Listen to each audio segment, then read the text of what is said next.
Greetings, metalheads. Welcome to another edition of the Friday 13th YouTube channel.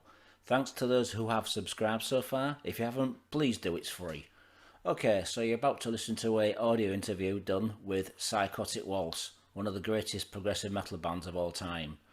This was done back in 1994 when the band had released the Mosquito album. This interview was conducted by bass player Ward Evans, so please listen, enjoy. Hope you like it. If you don't know the band's music, please go and check them out. You are really missing out on a fantastic band. Very unique, amazing band. So yeah, have a listen to this interview.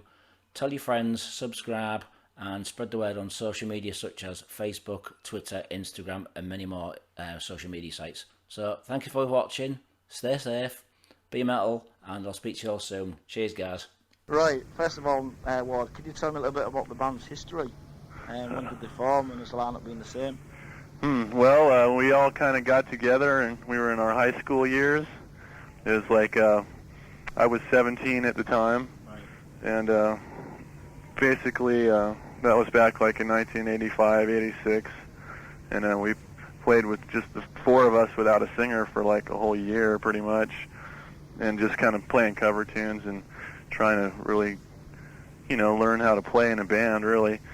And then after a while, we hooked up with Buddy, and, that was about, I don't know, it's kind of like I'm giving you the short version of the story. We all kind of knew each other through school and various other bands and stuff, and, we just sort of filtered together through the San Diego music scene and stuff.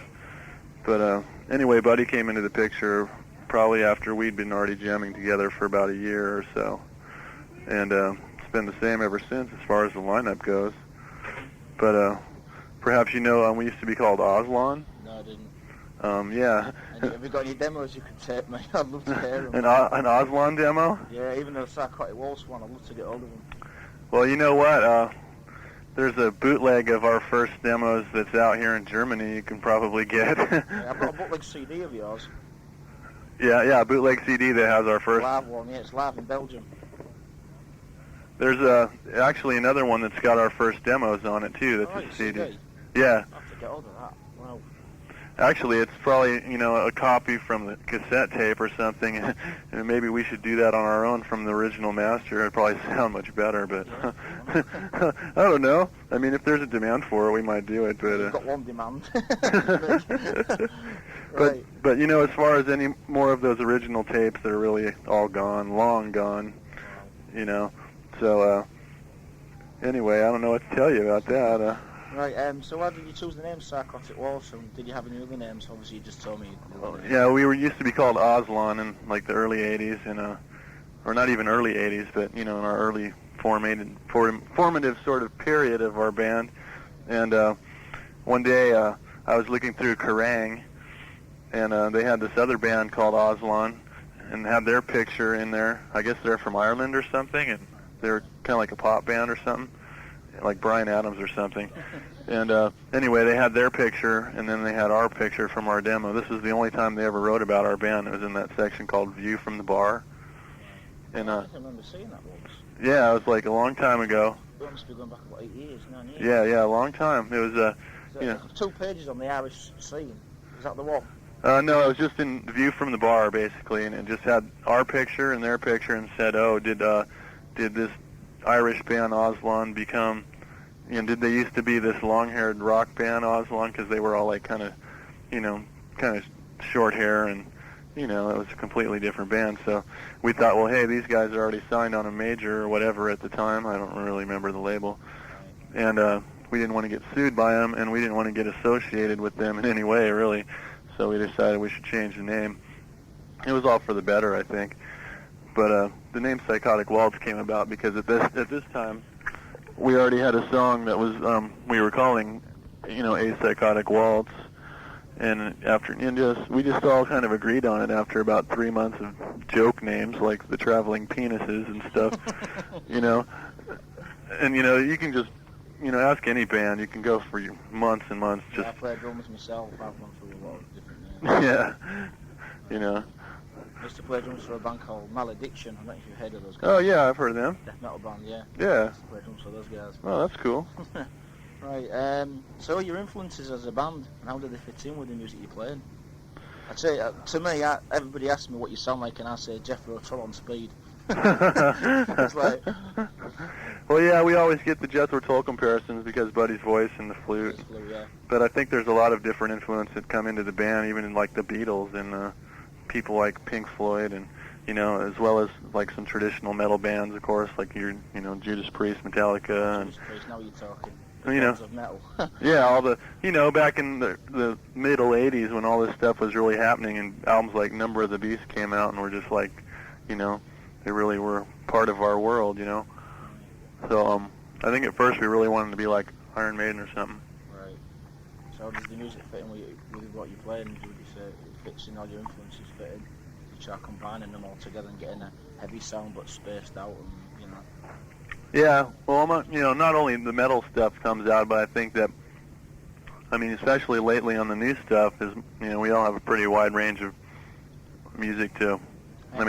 All the stuff that's been out for the last 30 years that we like, and everything that's really come out lately, I think it's all contributed to how the new stuff sounds. Yeah, I haven't got your new record yet, but I'm dying to hear it. Oh, really? I hope Norm's put my name on the album. I'd love to get a mention on the album. Oh, yeah? I fucking hit the roof. I knew my name was on the album. I'll tell you, running around fucking hell, laughing like that. But, right, next question is, how would you describe your music? Would you say it's spaced out, progressive metal, power metal, or... Because it's very hard to describe your music. I listen to it and I'm thinking... It's even hard for me to describe. Would you say it's very original? Well, it's unique. We have our own special chemistry, I think, that makes us sound like Psychotic Waltz and not really like any one particular band. Guitar solos are definitely spaced out. They don't sound like anyone. Yeah. His vocals are totally original as far as I'm concerned. So unique voice he's got, it's just unbelievable. I think different people say different things about it, but I don't know. A lot of people compare us to Dream Theater and Fates Warning and bands like this, but I think... you've got a bit of Fates Warning, yeah, Fates Warning, yeah. Well, you get the two guitar thing happening, and there's, that kind of interplay, and you're bound to get compared to that, but I think that might even stem from the early metal like we were talking about, like Maiden and Judas Priest and stuff. So how would you describe your music? What would you say? What's your opinion? What would you say to you? What do you sound like? What sort of style would you come under? Well, I'd say it's kind of like a neo-classic rock or something. It's got some of the hard metal edge to it that came through from the '80s, but it's also got some of that classic rock sound we grew up with too. How long have you been playing your instruments? Oh, well, Norm's been playing drums since he was 10 years old, so he just turned 27, so he's been playing drums over, almost 2/3 of his whole life, I've been playing the bass since I was like 15, so I've been playing bass for like 10 years, and everybody's pretty much about in that range, about 10, 12 years of playing their instruments. So 8 of which have been in this lineup of this band, so we've really learned how to work with each other, I think. Right, so what does Psychotic Waltz mean? I think you've actually told me that question. Yeah. Next one is your demos. Can you remember what tracks were on them? The demos? Yeah. Well, the original Aslan demo, we did a song called Spiral Tower that ended up on A Social Grace in a slightly different way. We re-recorded it and changed a few things. And there's another song called No Glory that never really made it to the Psychotic album. That's what I'd like to hear. And there's another song called To Chase the Stars that was on there. It was almost kind of like our attempt at having somewhat of a radio song or something. More in the vein of like Queensryche. I could see it being like a Queensryche song at the time. But that one never really made it to be into Psychotic Waltz either. But people ask us to play this stuff still, I'd like to hear it, definitely. So, maybe if we ever get any kind of real kind of attention, people want to dig up our old stuff, maybe we'll re-release these songs. But how many copies of the demos did you sell? The original demos, well, okay, that was the first Aslan demo, and apart from that, we had the first Psychotic Waltz demo, which was, it had a successor, I believe, Halo of Thorns, and The Devil Cried, and Eye of the Storm, I think. Talking of When the Devil Cried, I'm trying to play that on drums at the moment. It's Oh, a yeah. bastard to play. Trying to suss it out, like. Yeah, there's some tricky parts. Yeah, right.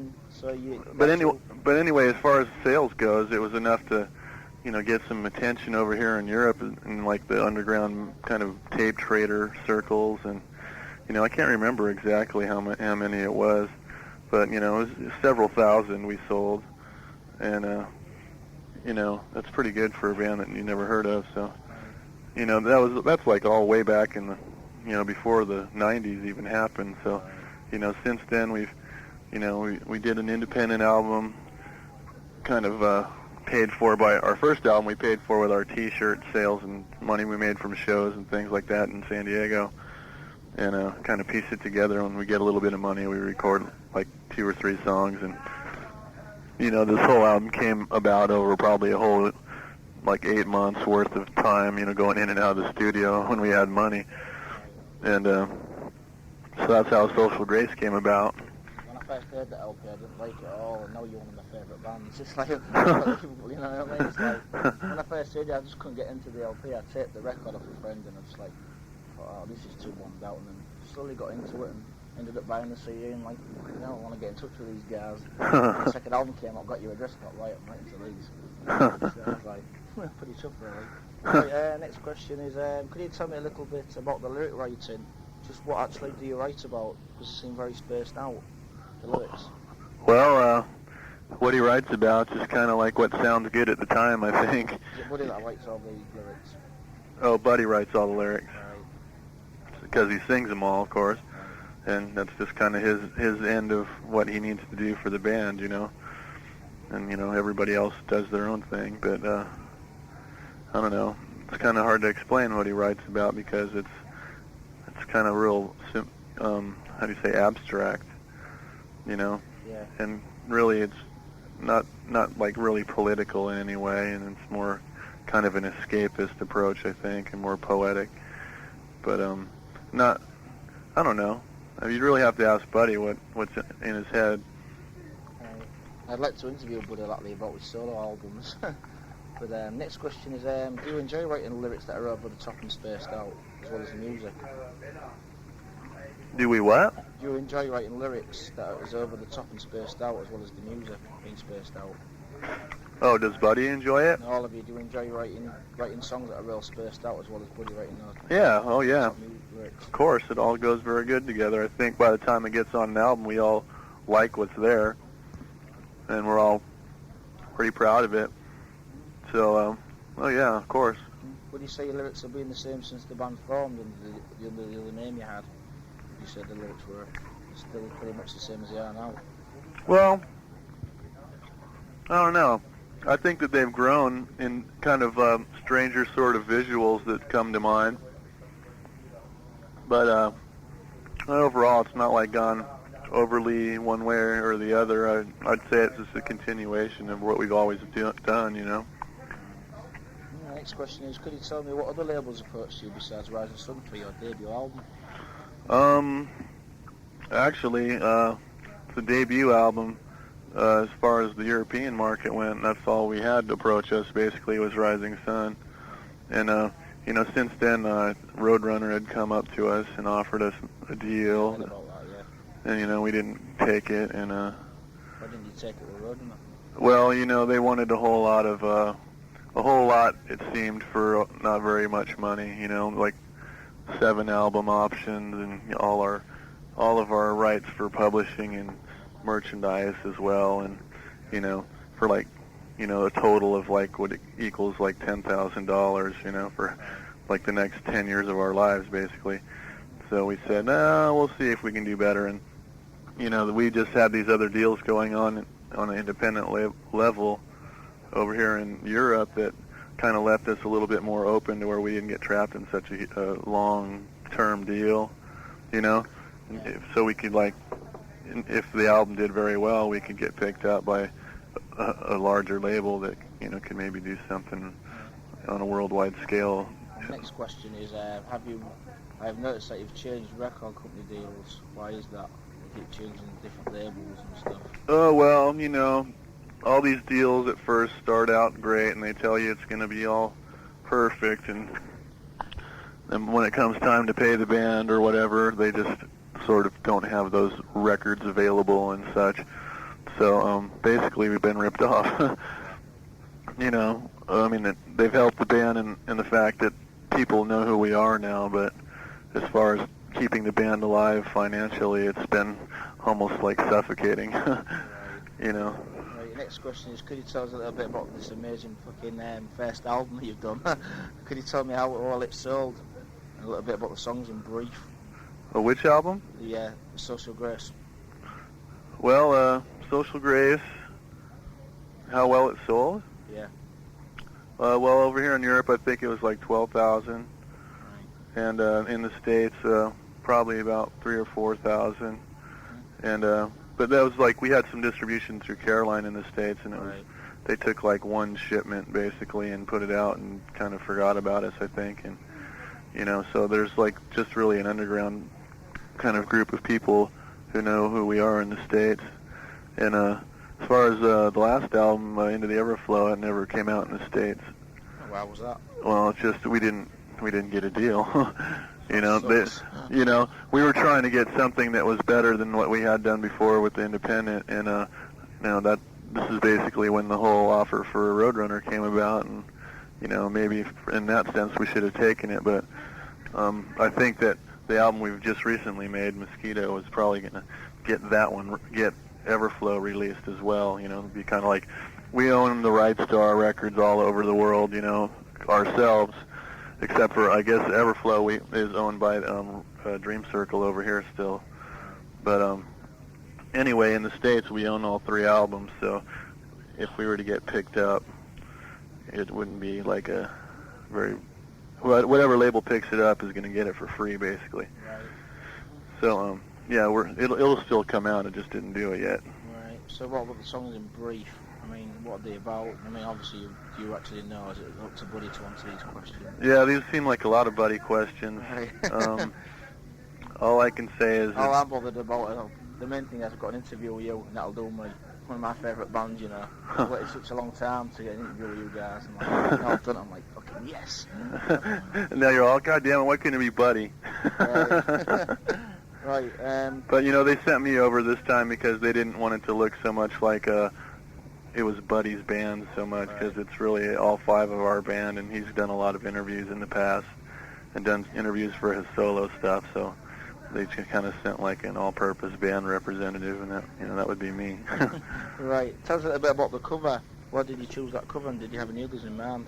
Also the title, Social Grace. Well, the cover was done by a longtime friend of ours named Mike Clift, and that's kind of what the songs brought to mind for him, and basically that's what our music inspired him to paint.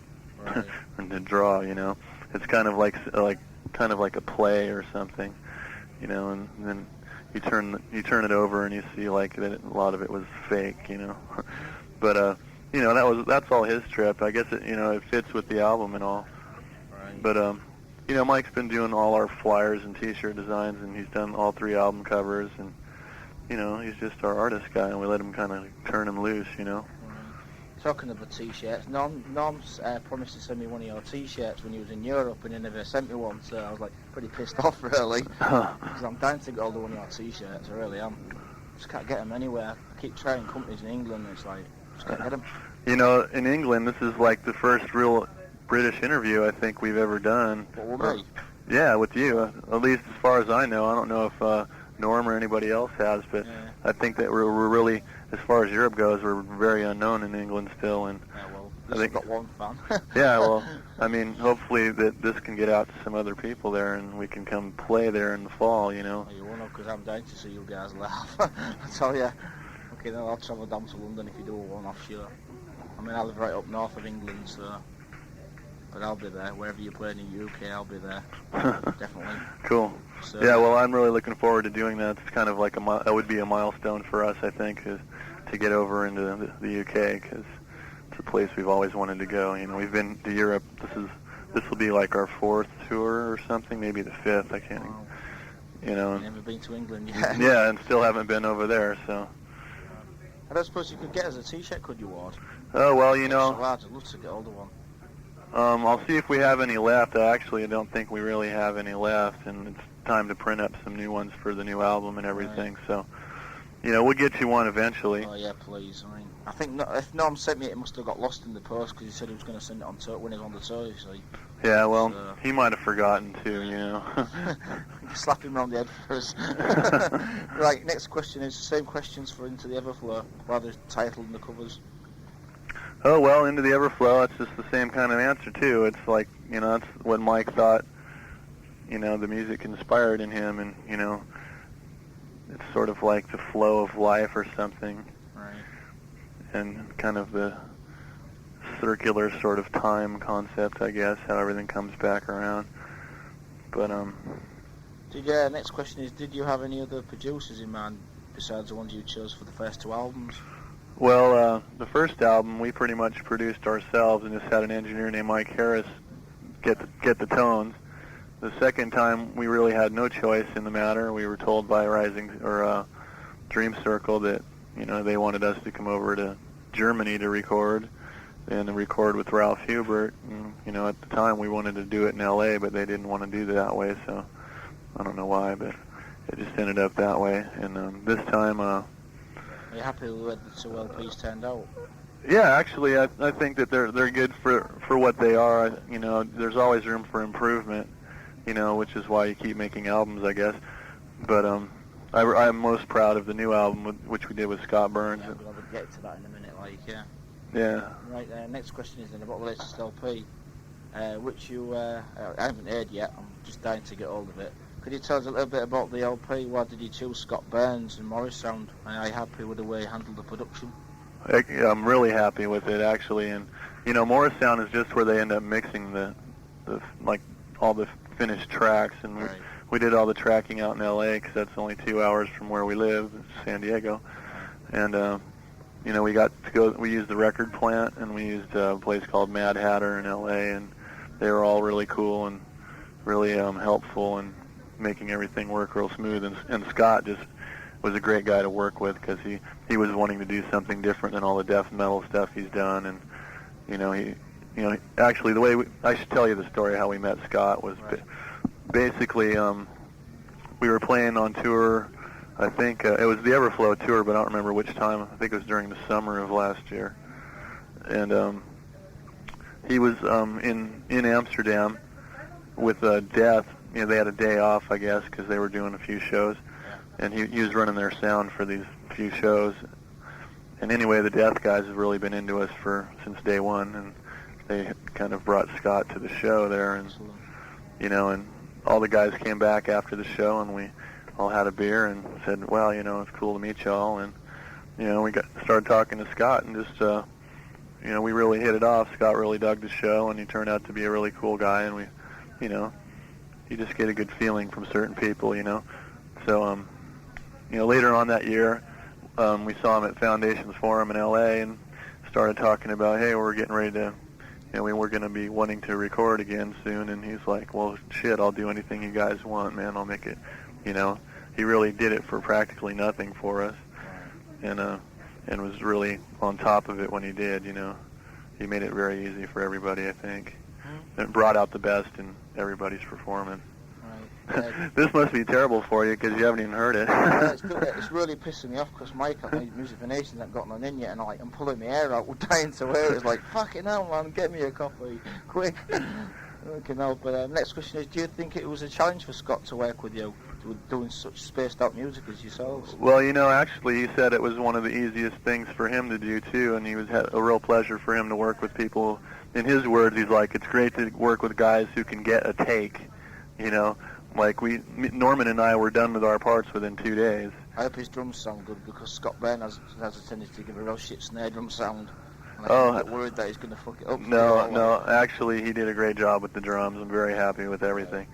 And so, you know, Scott was just so cool to work with. I mean, Norman and I recorded like simultaneous tracks, and it was just all, you know, we didn't have to do really any overdubs as far as the bass and drums goes.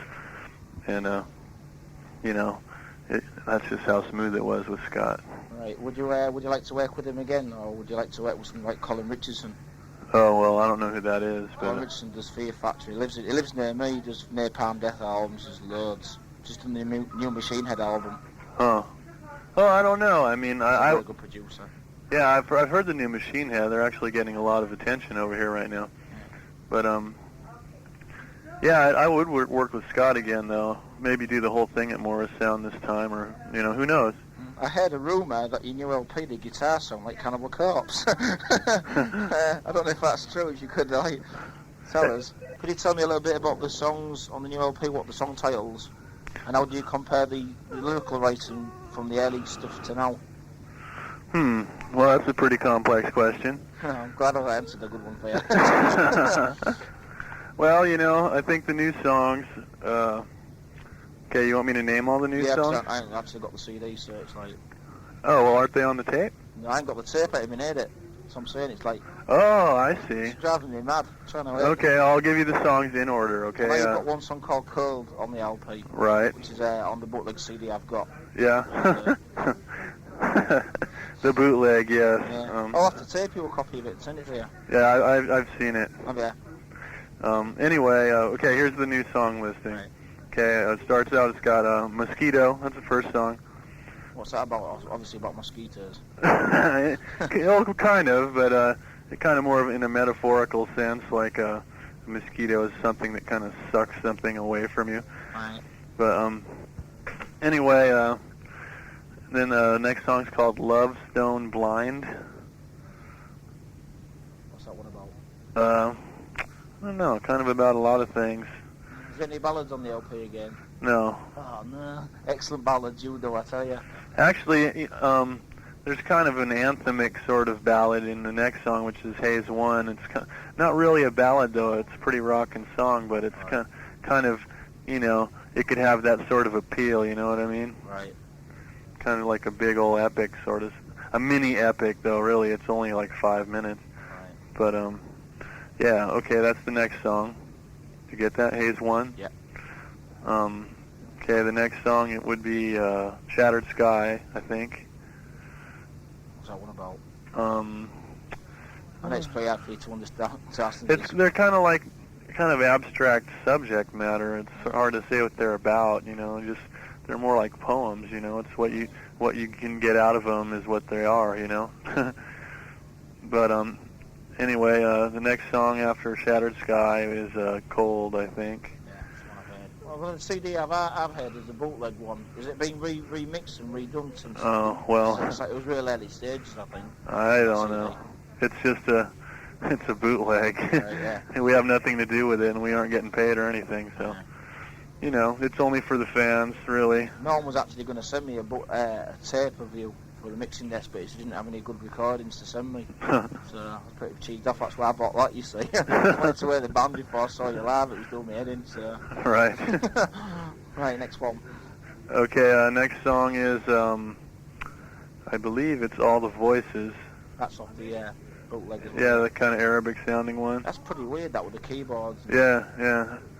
And after that comes Dancing in the Ashes. It's just kind of a real probably the closest to like maybe our old stuff. Could have been on a Social Grace. It's just kind of more of a metal sort of White Zombie almost song. Right. And anyway, after that comes I believe it's Lockdown. And after that is Mind Song. Is that 10 songs? I can't remember. Or aren't you writing these down? No. I've got them on tape. Oh, I see. Well, shit. You know what? If I had one in front of me, I could just read them to you. Yeah, I'm just dying to wear it. I mean, it's like doing my head in. Yeah. I think I must be the only fanzine who haven't got it yet. He's like, fucking hell, get me a copy. Okay, I think that's all of them. Okay, let me think. Mosquito, Love Stone Blind, Haze 1, Shattered Sky, Cold. Is it more complex than the earlier stuff? No, actually. More heavier and more straightforward. I'd say it's more straightforward, a little more of a direct approach to writing more like songs and making the groove be what's the thing about the song that's cool and not so much like the guitar riff or something. Trying to really kind of broaden our audience a little bit. Are you going to keep the technical spaced out stuff? Because I mean that is Psychotic Waltz as far as I'm concerned. Well, yeah, it's hearing that on your records. It's still there, but it's kind of in a different way. It's our songs aren't so much like a riff sandwich, so much as they're more like each song kind of says what it's got to say, and then it's done. You know, kind of but it's more about each song being different from the other ones, and you know, creating its own sort of vibe. You know, and really just kind of we're learning how to create the vibe within each song now. Right. My next question is, did you have any guest appearances on the LP? Oh, nope, it's all us. Sorry? It's all of us. Right, nobody like Suicide, Cannibal Corpse, or anybody's got no bands, nobody like shook out with death, or... No. Oh, wow. Would you like to have anybody on the LP? Oh, well, backing vocals, or... Yeah, it would have been nice to have Rick Wakeman do some keyboards for us, I think, but... Sorry? Rick Wakeman, did you say? Yeah, Rick Wakeman. Wow. You know, I'm just kidding, I don't know. Right. Tell us a little bit about the cover, because I haven't actually seen it yet. What's the cover? Well, the cover's, it's been done on a computer by our friend Mike, who's done the previous two. And it's basically a tricked-out looking mosquito who's sitting on top of a big old marijuana bud. And anyway, it looks really cool, though, and you can't really tell it's a big pot plant because it's such an extreme close-up, and it really just looks like it's mostly this green plant with this weird bug head on it. So. Was there any other covers and titles in mind? What? Any other titles or covers in mind besides the one that you chose? Oh, well, you know, we thought about calling the album Cold, but then, you know, Mosquito just seemed kind of more interesting, so, you know, it seemed like the right thing at the time, and we got all 5 people to agree on it, so we went with it. You know, like I've told a lot of people this week, it's hard enough to get 5 people to agree on where you're going to go eat, you know, let alone like the name of your album, so. Right, are you going to be doing a promo video for this LP? Well, at this point, there's nothing in plans, you know, but, you know, if we get a good American deal, or if we sell well over here with the existing deal we have with Intercord, you know, they might throw some money our way, but it's all about getting the money to pay for the damn thing, so. Are you actually got a record deal in America, then? Are you just like... Well, right now we don't, and, but we do have people waiting for these CDs I'm bringing home, so, it's you know, pretty weird, really, because like being a band that coming from America, it's like Vicious Rumors. They haven't got a record deal in America. Yeah, I know. It's pretty mad, really. And they kind of went through the same way we did. They're on like Rising Sun, which is the first label we had. You know, so in a way, you know, that's where all that weirdness starts. You know, they can be all big in Europe and not given any kind of anything in the U.S. But actually, I think Vicious Rumors did have some previous U.S. releases. Yeah, ransom stuff. Yeah. Records as well. Yeah, Shrapnel. Yeah. Right. So now you sound to Music for Nations and IRS. How long's the contract for? It's only for this album. So now, why do you keep changing, like I said, labels? Do you prefer to move on to different labels, or? Well, it's kind of like not getting stuck in any one situation, and contracts and stuff. Well, yeah, we're just trying to make each album be as free as possible, as far as like we have the rights to do what we want with it in case it does get picked up in the future. And you know, we like to kind of own our whole catalog. And you know, at this point we're on this independent sort of level, and really, you know, it's always been going through Intercord. It's just different people paying for it, you know. Would you prefer to be on an independent label all the time instead of a major, while majors don't promote you? Well, it all depends. I want to be a priority on whatever label we're on, and if we can only get that kind of attention on, you know, say, Music for Nations and Intercord, then maybe we'll stay with it, because they've been treating us very well, at least for this album. Everything's been going like in a real professional way. So, you know, if things work out and, you know, it seems to be the best thing to do when the next time comes around, then we will. But I see this probably being our last independent album, and, you know, if everything goes good, you know. Yeah. Well, I won't be sending you my CD cover in case it gets lost in the post as well. I'll have to wait till you come over. Right, next question is, what bands have you played with since you formed? I'd like to know what bands you've played with. Oh, all different bands we played with? Yeah, what sort of bands do you play with? What categories and stuff, you know? Oh, categories? You know, like, do you play with death metal bands? Do you play with thrash hardcore? Oh, well, we've played with all these things. I mean, played with Guar even, but everything from that to like what's like the most strangest one? Yes. Oh, not Yes. I mean, we're not on that kind of a level, but some of the bigger bands we've played with before. You played with Death yet? Yeah, we did. As a matter of fact, at a festival last time we came through, it was Played with Trouble. Trouble. No. Excellent band there. Fight, Rob Alford's new band. We haven't played with them, but I've seen Fight like 4 times. Yeah, I met Rob Alford last year. Yeah. Totally cool. I shit myself when I met him. I was like, like, oh no. Like, shit, what do I say to this guy? But has he actually heard your music, do you know? Because I know he's into a lot of this strange... Oh, I don't know. Probably not, because we're just so underground. It'll all get to these people, The only people in bands who've ever really said anything to me are like the guys in Death, though, or that's about it. Or actually, guy from Dream Theater had heard of us. The drummer. Yeah, Mike. Yeah, I know him. Yeah. And he videotaped. We played a few shows with him around kind of L.A. and Phoenix and San Diego, and he videotaped our set. And lucky bugger, I wish I could get a copy. I've got a video machine, you see, that plays American videotapes. Oh, cool. So if you've got any videos of your live, you could send us. I'd really appreciate it. Because I've been asking Metal Blade and people like that if anybody's got any videos of you. So if you've got any, you could send us one. I'd really appreciate it. Okay, well, I know we have kind of a compilation actually of all the different home video type stuff we've taken over the last 4 tours, and there's actually some cool stuff on there, and there's some San Diego and LA shows on this thing. It's sort of like a Garage Days tape or something. Wow. Like that one Cliff Mall video that came out. It's about that quality of a lot of... Send me a copy of that, man. I'd pay you well for it, man. I mean, I could send you some fanzines and anything, don't mind at all. You name it, and I'll do it, man. Just to get this video of you. Yeah, well, it's kind of like a rough draft of something we might even put together to put out, like after this next tour. So, I think we'll probably film some more of the whole tour, and we got a little bit of recording of this album on it, and just trying to make it that much more of a document before we put it out, Right. and kind of weed out the stupid stuff. Right. Next question is, when are you going to come to the UK?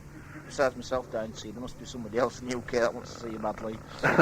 Well, I wish I knew. It's the first time we've really had any distribution in the UK, and it depends on how we get reviewed in some of the larger magazines over there, and if we just have the demand, we will come. Or if we're with another band that has that sort of demand in England. Yeah. I mean, for example, who could you see us playing with over in England? Basically, I'd like to see a complete progressive tour with Watchtower, Fates Warning, Psychotic Waltz, Dream Theater all on the same bill. That'd be brilliant for me. Complete package of all that sort of music all back together. I've heard that from a lot of German people too. That would be like their ultimate tour. But nobody really mentioned Watchtower. I guess they have some problem with their singer or something. Yeah. But that's what I've been hearing. But that's a matter of what if the promoters want to do that, and if basically I wouldn't be particularly bothered who you play with as long as you headline. I'm bothered you could have a shit band support and I want to see you guys headline. Man, gosh, Right, the next question is, I understand Buddy and Norm and Dan have side projects. Do you have any actually projects as well? No, not really. This is pretty much my focus. At this point, it's just, it takes all my time, so I really don't have the time for any kind of sort of unnecessary tangents. Right. But, those guys are just doing it just for a little extra money and just kind of just for fun, I think, mostly. So I understand that there's Buddy and Norm and Dan are actually doing projects shortly, new LPs. I understand there's going to be a new NDMN album next year. Yeah. And Buddy's doing an album in October, I heard. Yeah, something like that. Yeah. So, there's always going to be different stuff coming out, Brian does little things on the side that are kind of silly almost. It's kind of a Monty Python approach to rock and roll, right. But, and, he might do something in the future, but, it's just... That's Brian who's got the beard, half a beard, yeah? No, that's Dan. Is that Dan, is it? Yeah. He's still got half his beard. No. It's Thank. looking at that on the back of the cover. I thought, Yeah, thank God. I'm glad it ain't that way anymore. He what? told everybody the reason it was that way is because his razor broke. And it's like, yeah, right. You can only shave half your face then, huh? But, What? Brian now, because he had an accident with rock climbing, didn't he? Oh, that was Dan. Is that Dan? Yeah, he was swinging off a rope swing off this bridge and fell about 40 feet and broke just about every bone in his body. And So is he actually recovered now? Is he yeah, he's 100% again. So nice one. it's really miraculous because we didn't know if he'd even be able to play again. Right, would you still have him in the band if he had to play in a wheelchair and stuff? I don't know. It'd be kind of like bookends. But I imagine we would, you know. Yeah. It just we'd have to really think of other ways to make the show interesting, though.